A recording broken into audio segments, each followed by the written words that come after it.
Team Manager in Splash gives admins the ability to manage your team's roles and groups. Here, you can have total control over the permissions you grant others, like viewing or managing event campaigns and reporting, and editing your brand-sensitive assets. The number of available roles is determined by your license type with Splash, so if you're not seeing certain roles that you want to, check with your account manager to start. There are 7 roles to choose from. These are Admin, Group Manager, Creative Specialist, Integration Specialist, Event Organizer, On-Site Specialist, and Viewer.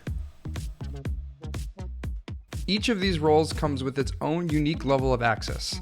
Today, we're going to use Team Manager as if we're an admin. For more details on each of these roles, see our Help Center.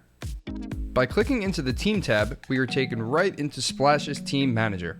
Here, we can see existing usernames, emails, current role, any groups they are assigned to, and even when they were last active. Let's start by going over how to add a new team member. Begin by clicking the Add User button. Then, select the role that you want to assign to the user. Notice how the level of access changes to reflect the role I've selected.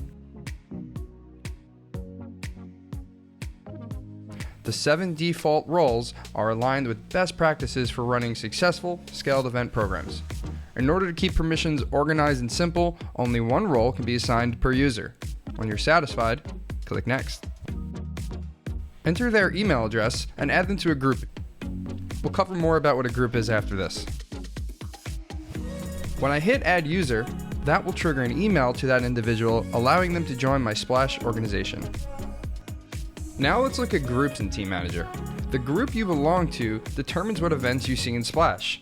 Groups work in a top-down format, so a user in a group with subgroups below it will see all the events of its subgroups. Now that we know all this, let's look at how to edit an existing team member. I can repeat this process by clicking on anyone's name on this list if I need to update their role and/or group. Nice and easy. I can also remove them from the team if they change departments or leave the company, and when I do so, I have to enter someone else's email address on the team so that all their events and data can be transferred to them. With Team Manager at your side, managing and organizing your team members to have different levels of access and responsibility ensures everyone will be able to work in tandem with one another in a simple, clean, and functional way.